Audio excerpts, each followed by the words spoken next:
The gathering storm. The command deck of the UGS Indomitable hummed with activity as representatives from 12 species plotted the downfall of a world. Corporal Maya Chen stood at the back of the briefing chamber, her expression carefully neutral despite the tension coiling in her gut. Unlike the others, she knew exactly what Erebus was. The largest military coalition in galactic history, boasted Admiral Kravnak, his scaled body adorned with implants that glowed beneath the chamber's harsh light. 10,000 troops, the finest technology from 12 civilizations, and the combined tactical experience of species who have conquered hundreds of worlds. Maya's attention drifted to the holographic display of Erebus hanging in the center of the chamber.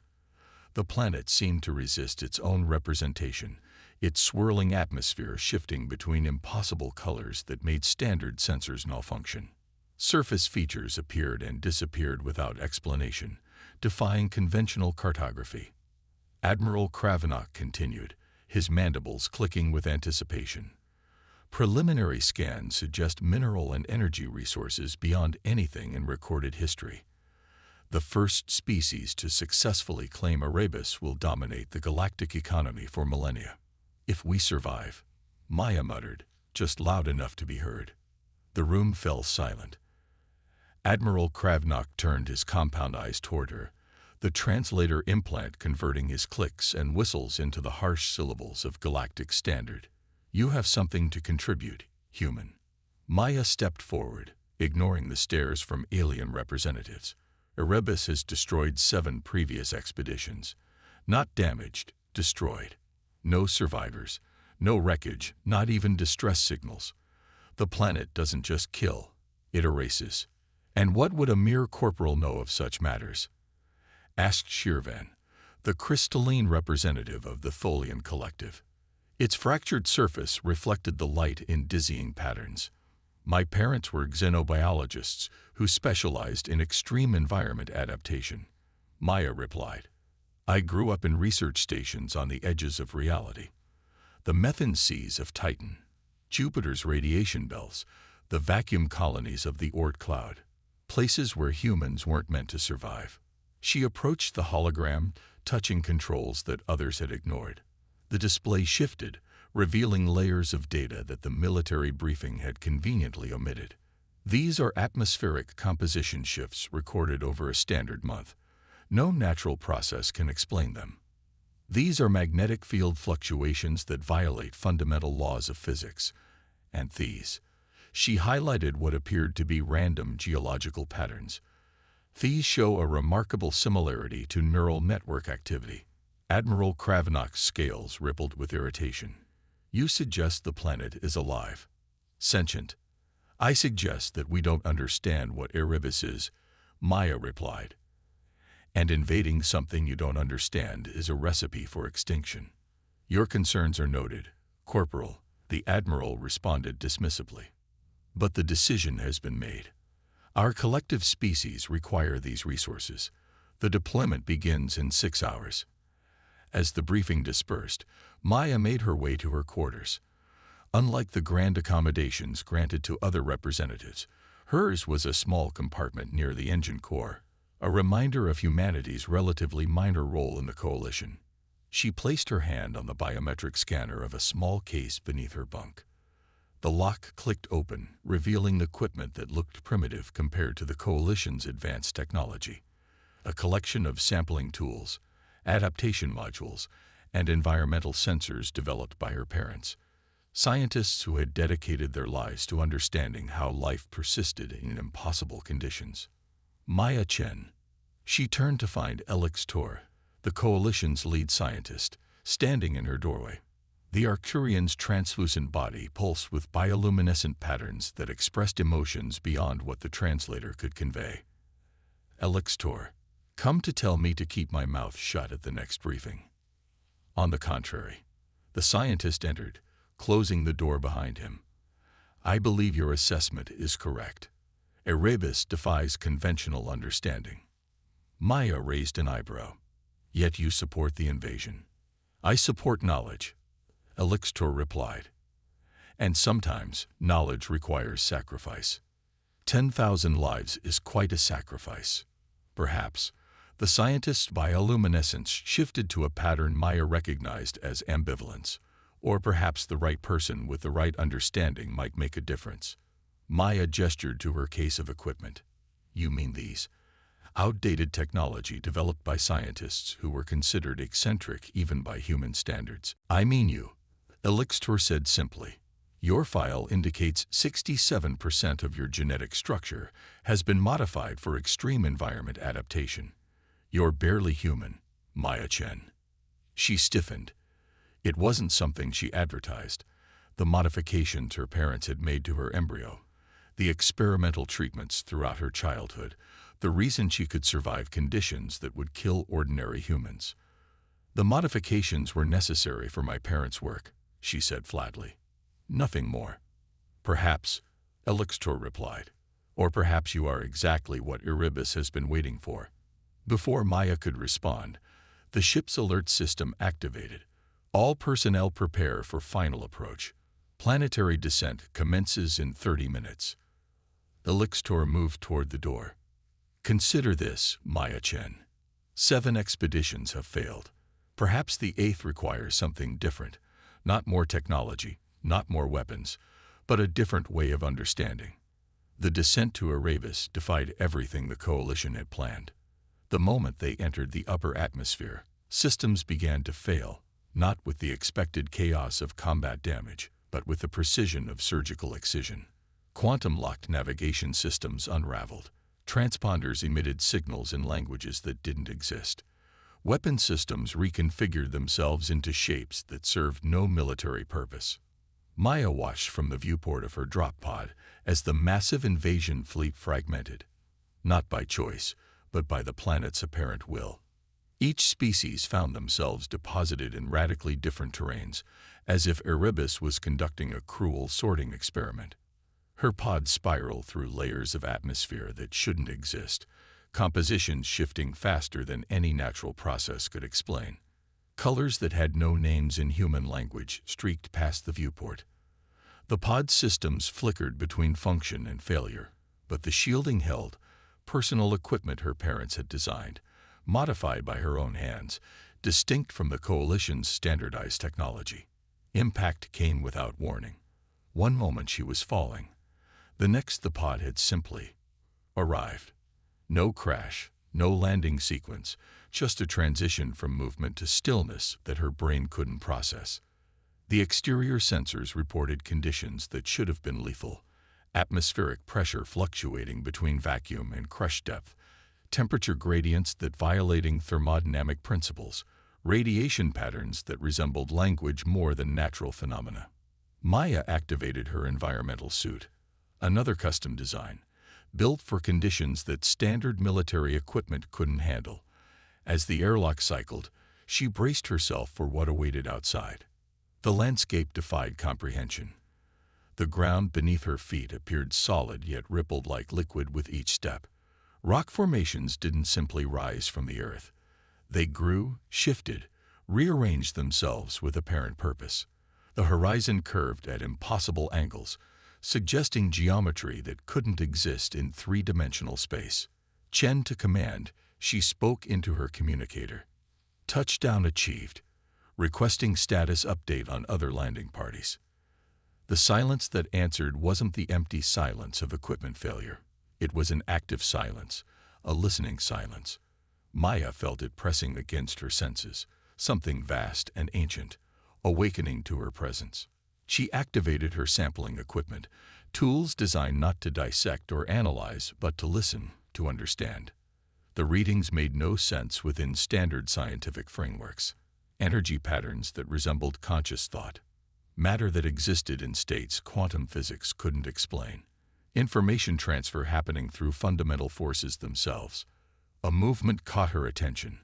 What appeared to be a rock formation was reconfiguring itself, molecular bonds shifting to create a structure that resembled, impossibly, a human silhouette.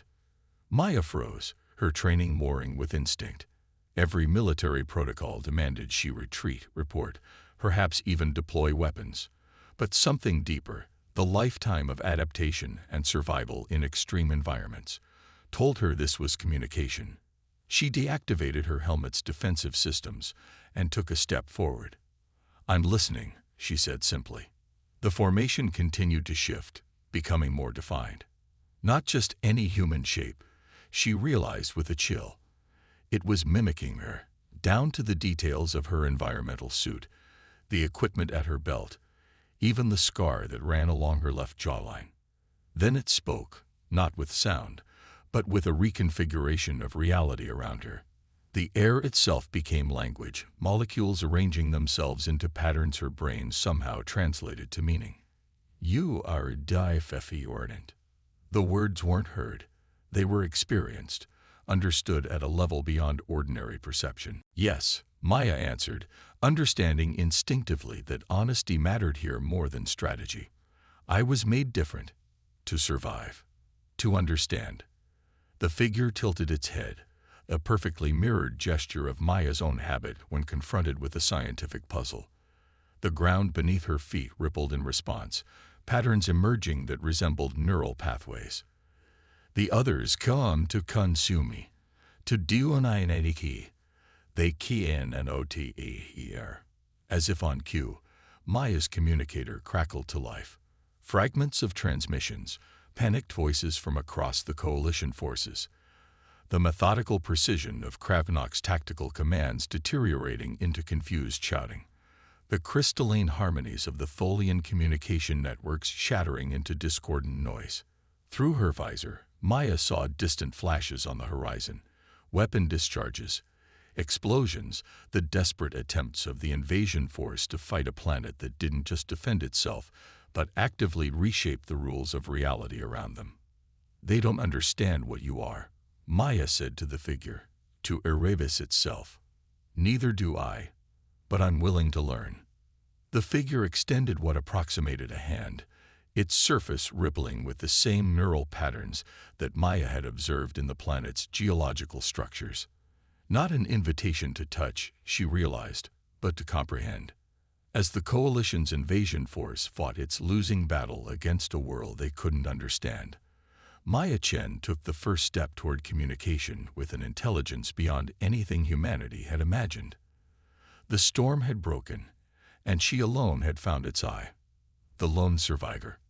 3 days had passed since the Coalition's invasion force had made planetfall on Erebus. 3 days since Maya had begun to understand what the planet truly was. Around her, the remnants of the assault were being systematically processed. That was the only word that fit. The Zorn battalions, with their vaunted exoskeletons and pulse weaponry, found their advanced technology transforming into prisons of living metal that studied them with the detached curiosity of a scientist examining microbes. The Tholian crystalline entities were being systematically fragmented, not destroyed, but reconfigured, their collective consciousness split into individual nodes that seemed to serve as processing centers for the planet's vast intelligence. Maya watched from what had become her observation post, a formation that resembled a cave, but behaved more like a living membrane, protecting her while simultaneously studying her. Her environmental suit had been rendered unnecessary after the first day. Erebus had reconfigured the local conditions to sustain her biology. "They're not dying," she recorded in her personal log. "At least, not in any way we understand death. They're being incorporated, studied, their fundamental natures extracted and cataloged."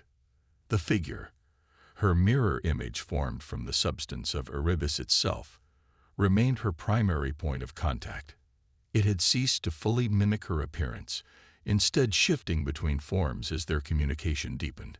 Sometimes it appeared human.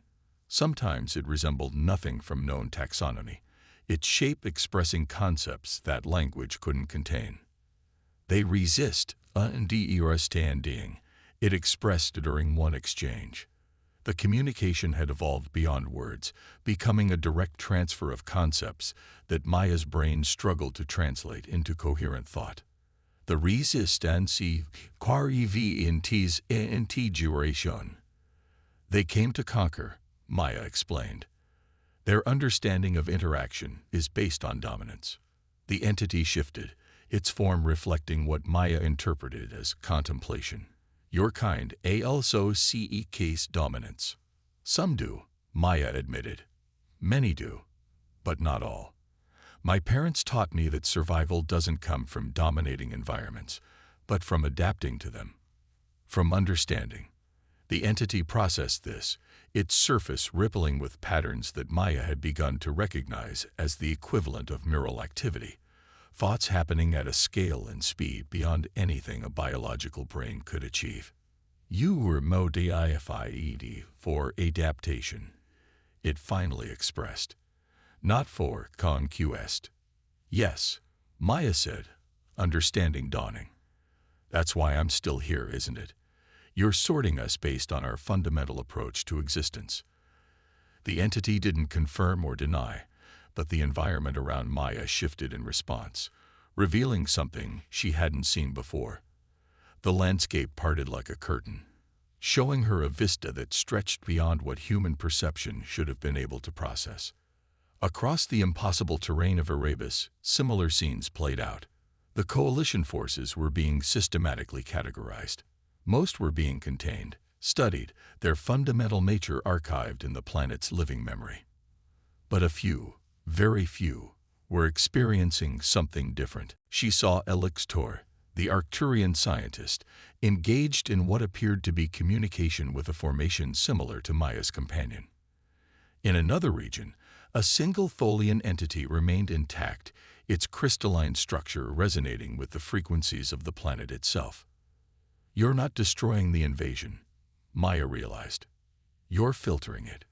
The UNIVARC contains PTT ordinance beyond your comprehension, the entity expressed.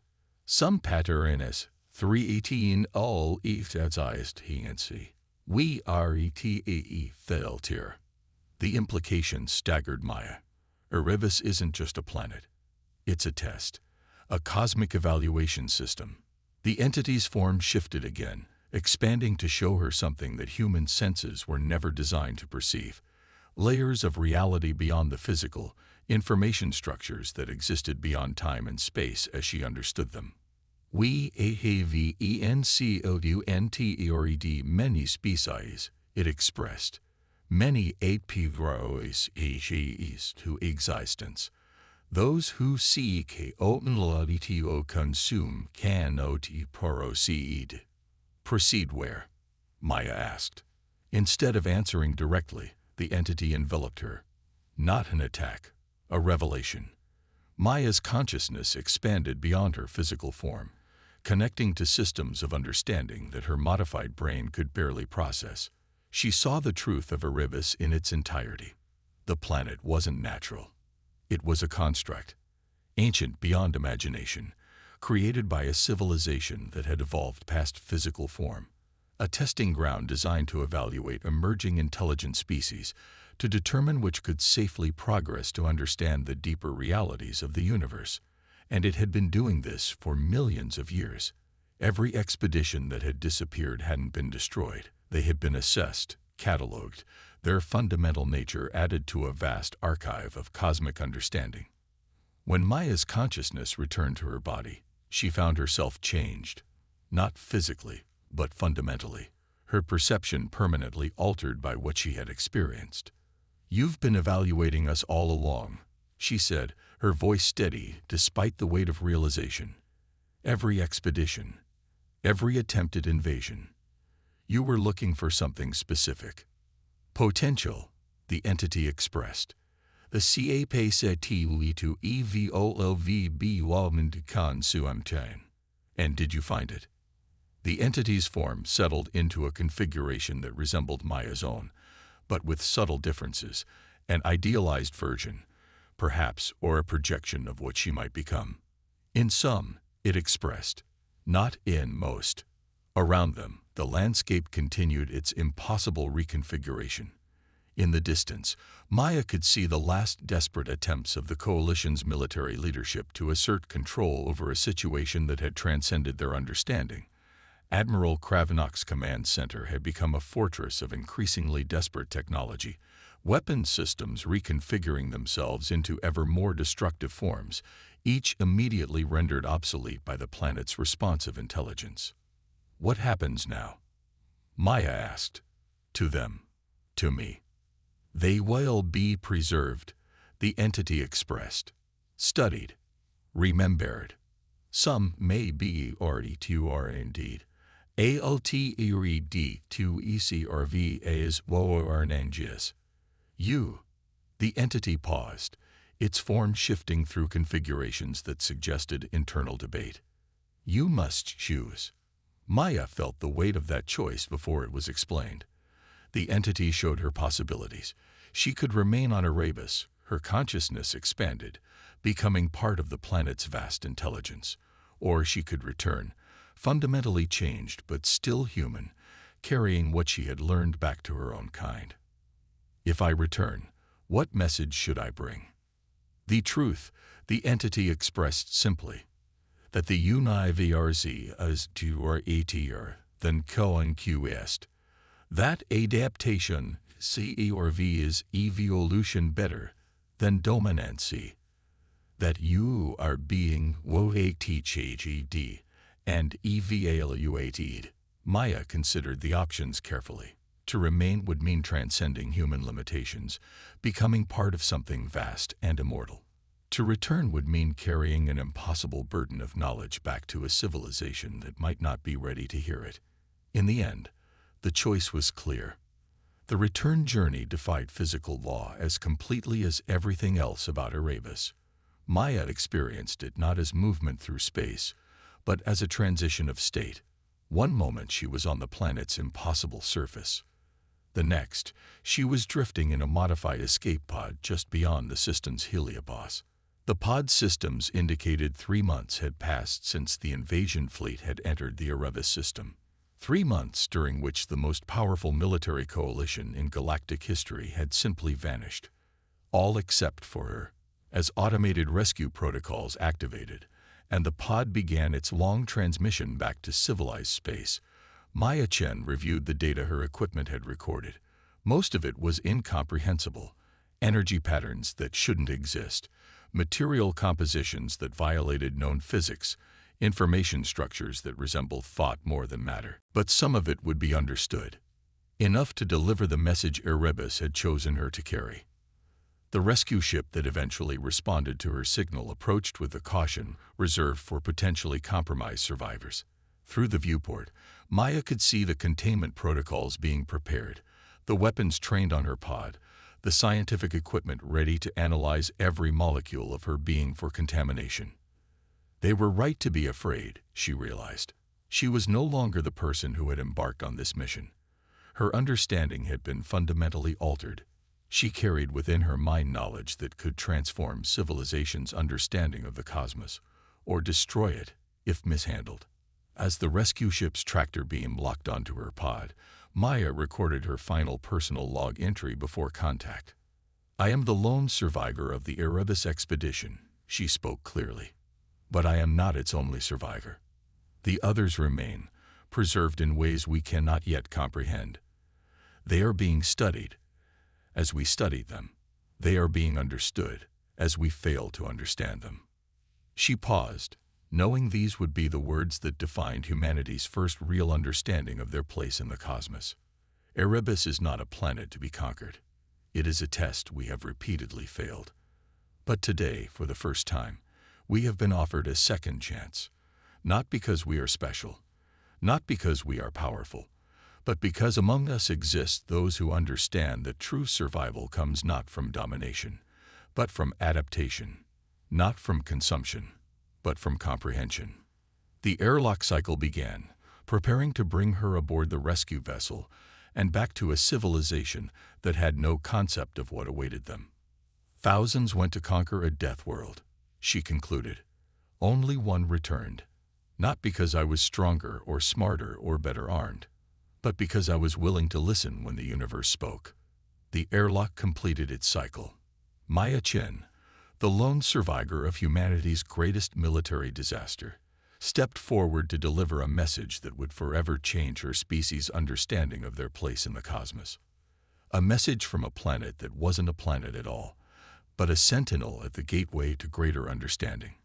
A filter, a test, a question asked of every civilization that reached for the stars. Are you ready to become more than conquerors?